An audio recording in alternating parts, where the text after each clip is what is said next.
اچھا جی، یہ پہلا سوال ہے کہ جی عربی زبان کیسے سیکھیں. اس میں میرا جواب تو بالکل ایک روٹین سے ہٹ کے ہوتا ہے.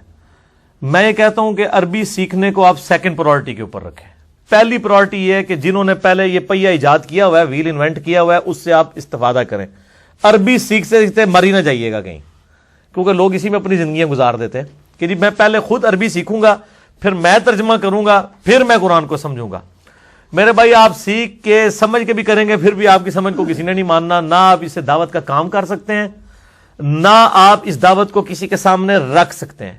کیونکہ جب آپ رکھیں گے وہ کہیں گے کہ جی ہمارے علماء تو آپ سے زیادہ عربی جانتے تھے جنہوں نے یہ کام کیا ہوا ہے، آپ کے ہم ترجمہ مانتے ہی نہیں ہیں.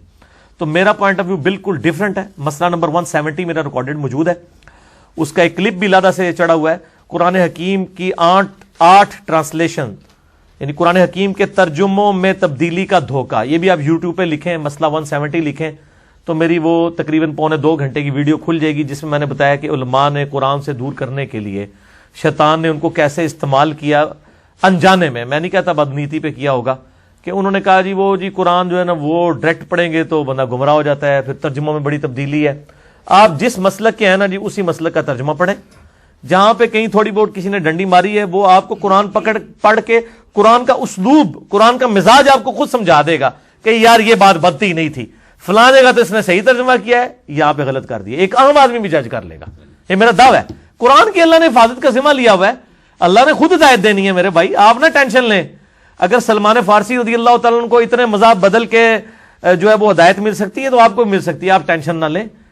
کسی کو قرآن کی طرف لگائیں. اگر کوئی بریلوی ہے اس کو کہ احمد بریلوی صاحب کا ترجمہ پڑھو. ایاک نعبد و ایاک نستعین، احمد بریلوی صاحب نے کوئی اس کا ترجمہ یا علی مدد یا شیخ عبد القادر جیلانی مدد نہیں کیا ہوا. ٹھیک ہے، صحیح ترجمہ کیا ہوا ہے. سید فرمان علی شاہ صاحب اہل تشیع کے صحیح ترجمہ کیا ہوا ہے. جونا گڑھی صاحب اہل حدیث کے صحیح ترجمہ کیا ہوا ہے. اشری تھانوی صاحب دیوبند کے صحیح ترجمہ کیا ہوا ہے. تو آپ ان کو ادھر ہی لگا رہنے دیں. عربی زبان پیرلل میں آپ شوق کے طور پہ ضرور سیکھیں. جب آپ اپنی زبان میں آپ کو ترجمہ کر دیا ہے علماء نے، آپ کو اگر اردو آتی ہے آپ اردو سیکھیں. اگر آپ کو اردو نہیں آتی جو آپ کی اپنی زبان ہے. صحابہ کرام علیہم رضوان کو نہ لکھنا آتا تھا نہ پڑھنا آتا تھا سوائے چند اصحاب کے. اس لیے گنتی کے آپ کو کاتبین وہی ملتے ہیں. باقی لوگ لکھ بھی نہیں سکتے تھے، پڑھ بھی نہیں سکتے تھے. صرف عربی میں قرآن نازل ہوا، ان کے لیے ہدایت کا سبب بن گیا. آپ کی اردو میں اگر قرآن نازل ہوتا تو آپ کو پڑھ لکھنے کی کیا ضرورت تھی سوائے یہ کہ اردو آپ کو سمجھ آتی ہوتی. تو وہ کام کر دیا ہے نا. احمد بریلوی صاحب نے کر دیا، اشرف تھانوی صاحب نے کر دیا، سید فرمان علی شاہ صاحب نے کر دیا، مودودی صاحب نے کر دیا، ان سب لوگوں نے، جونا گڑھی صاحب نے کر دیا. آپ کو جس پہ دل ٹھکتا ہے آپ پڑھیں تو صحیح نا. قرآن کا مزاج آپ کو خود بتائے گا کہ اس نے یہاں تو ترجمہ ٹھیک کیا تھا، یہاں اس نے مسئلہ کر دیا. ہم نے تو دیکھا ہے لوگ اپنے اپنے مسئلے کا ترجمہ پڑھتے ہیں اور اللہ تعالیٰ ان کو ہدایت تک پہنچا دیتا ہے. تو یہ ویل انوینٹ نہ کریں عربی سیکھنے والا. بہرحال کسی کو شوق ہے تو آپ ضرور سیکھیں پیرلل میں. اس کی وجہ سے قرآن کو ڈیلے نہ کریں. آلریڈی جو ویل انوینٹ ہوئے ہیں، پہیے ایجاد ہوئے ہیں مارکیٹ میں، جب آپ کا ٹائر خراب ہو جاتا ہے تو یہ نہیں آپ کہتے ہیں میں پہلے ٹائر خود بناؤں گا پھر میں گاڑی میں لگاؤں گا. مارکیٹ میں بنا ہوا آپ لگا لیتے ہیں. اس کو کہتے ہیں انگلش میں ویل انوینٹ نہ کریں. تو اردو ترجمہ ہوا ہے، آپ اس سے استفادہ کر دیں. اردو آتی ہے آپ کو. عربی سیکھنے کے لیے میری نظر میں اس وقت ورلڈ لیول کا کام جس بندے نے کیا ہے وہ ایک بندہ ہے فیصل آباد کا، ڈاکٹر اسرار صاحب رحمہ اللہ تعالی کا پوتا شاگرد ہے عامر سہیل. آپ یوٹیوب پہ جا کے لکھیں عامر سہیل، AAMIR سہیل SOHAIL. تقریباً 70+ ان کے لیکچرز ہیں.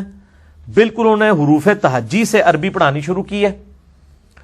اور ایک جس کو اردو پڑھنی آتی ہے نا وہ عربی سیکھ جائے گا. اور انتہائی متقی اور پرہیزگار آدمی ہے. سب سے بڑی بات کہ وہ مولوی نہیں ہے، وہ ہماری طرح دنیاوی طور پہ ایجوکیٹڈ بندہ تھا. اس نے شوق سے عربی سیکھی اور اب ایسی عربی سیکھی ہے کہ کسی عربی جاننے والے کو بھی ویسی عربی نہیں آتی. اور انہوں نے عام آدمی تک وہ عربی پہنچا دی ہے. اور وہ ساری کی ساری چیزیں ریکارڈنگ میں، آپ ایک لیکچر بھی دیکھ لیں گے نا تو آپ کہیں گے یار اس بندے نے تو عربی ایسے پڑھائی ہے کہ یہ تو کسی پرائمری اسکول کے بچے کو بھی عربی اس سے پڑھائی جائے نا. اردو میں اس نے پوری عربی پڑھا دی ہے. تو 77 لیکچر آپ کو پورے کور کرنے کی ضرورت نہیں. آپ 20-25 لیکچر کریں گے آپ کو بیسک بلو پرنٹ قرآن حکیم کی عربک کا. اور انہوں نے ٹارگٹ پھر قرآن پاک کو ہی کیا ہے کہ قرآن پاک کی عربی لوگوں کو سمجھ آنا شروع ہو جائے. اور سٹیپ وائز وہ لے کے چلے ہیں. عامر سہیل یوٹیوب پہ جا کے لکھیں. میری ان سے کوئی ملاقات نہیں ہے لیکن میں تو جس کی بھی کوئی پازیٹیو چیز ہے میں اس کو انٹروڈیوس کرواتا ہوں. الحمدللہ آلریڈی وہ جس مجلس میں انہوں نے ریکارڈنگ، جس طرح یہاں پہ تو 70-80 لوگ بیٹھے ہیں، ان کی اس مجلس میں تو 15 سے 20 بندے ہیں جنہوں نے وہ کلاس پڑھی ہے، لیکن یوٹیوب پہ لاکھوں لوگ وہ کلاس دیکھ چکے ہیں. تو وہ عامر سہیل صاحب کی کلاسز آپ دیکھیں عربی سیکھنے کے لیے.